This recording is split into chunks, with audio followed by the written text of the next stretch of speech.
Il-kap nazzjonalista Bernard Grech ikkonferma li l-Partit Nazzjonalista għandu viċin 32 miljun euro dejn li kellu aktar minn sentejn u nofs ilu. Ikkonferma dan il-ħadd filgħodu fejn waqt laqgħa tal-Kunsill Ġenerali Nazzjonalista wera li s-sitwazzjoni finanzjarja tal-partit baqgħet ma tjibitx. Rigward il-qagħda llum ma nistax ngħidlek li ċċekkjajt illum jew il-bieraħ, però sal-aħħar li jiena ġejt informat il-qagħda viċin. Imbagħad meta qalulu li qed jibqa' jikser il-liġi tal-finanzjament tal-partiti billi ma jissottomettix il-kontijiet finanzjarji u r-rapport ta' x'donazzjonijiet idaħħal il-partit, issa l diversi snin Bernard Grech pront waħħal fl-awditur u qal li jiddependi minnu.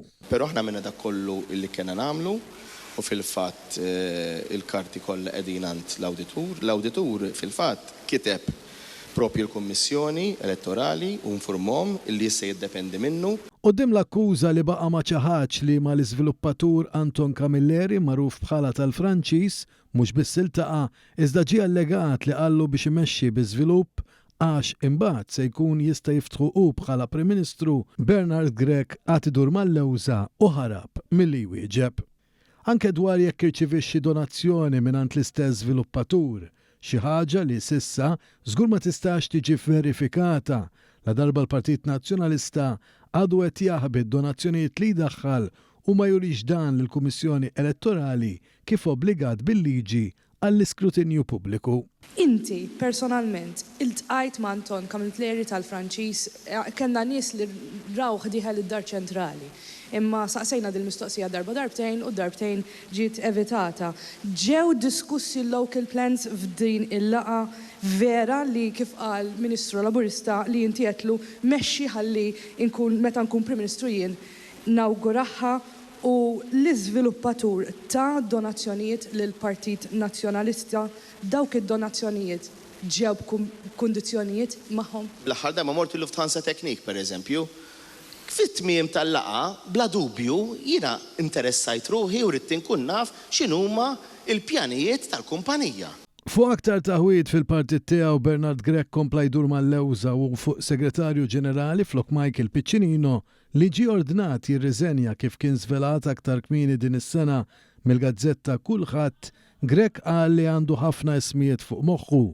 Dan wara li dan l-aħħar Piccinino marma wieħed mill-predeċessuri tiegħu Paolo Borċulivier il-qorti biex jipprova jitfal ħabs lil ħaddiema tal-PBS u ma jħallix li l-gvern jinforma lil poplu kif se jintlaqat mill-budget. U mela m'għandix xi ħadd f'moħħi, mela m'għandniex anzi għandi xi wħud. Sa dan it-tant il-kap nazzjonalista propona li kemm il-darba jkun Prim Ministru ineħħi dik li skontu hija sena żejda fil-ħlas tal-bolla kif imħabbar fil-budget tas-sena d-dieħla. Minkejja dan waqt li l-miżura tittieħed kultant żmien għas-sostenibilità tal-pensjonijiet, din ukoll ġiet proposta u approvata mill-Kummissjoni Ewropea, iżda iżjed minn hekk il-proposta tal-kap attwali nazzjonalista tmur kompletament kontra d-deċiżjoni tal-predeċessur tiegħu Simon Busuttil. Fil-fatt meta fl-2016 tresqet għall-approvazzjoni fil-Parlament emenda simili u l-att tal-kontribuzzjonijiet tela għal 41 sena minn 40, l-Oppożizzjoni Nazzjonalista dakinhar imexxija minn Simon Busuttil ma sabet l-ebda oġġezzjoni u l-vot għadda b'mod unanimu. Ironikament, fl-istess jum tal-ħadd li Bernard Grech spara bla doġġ dwar il-miżura tal-kontribuzzjonijiet tas-sigurtà soċjali, il-Gazzetta Sunday Times ippubblikat fact checker li wera li mhux veru li l-miżura se tolli l-età tal-irtirar tal-ħaddiema.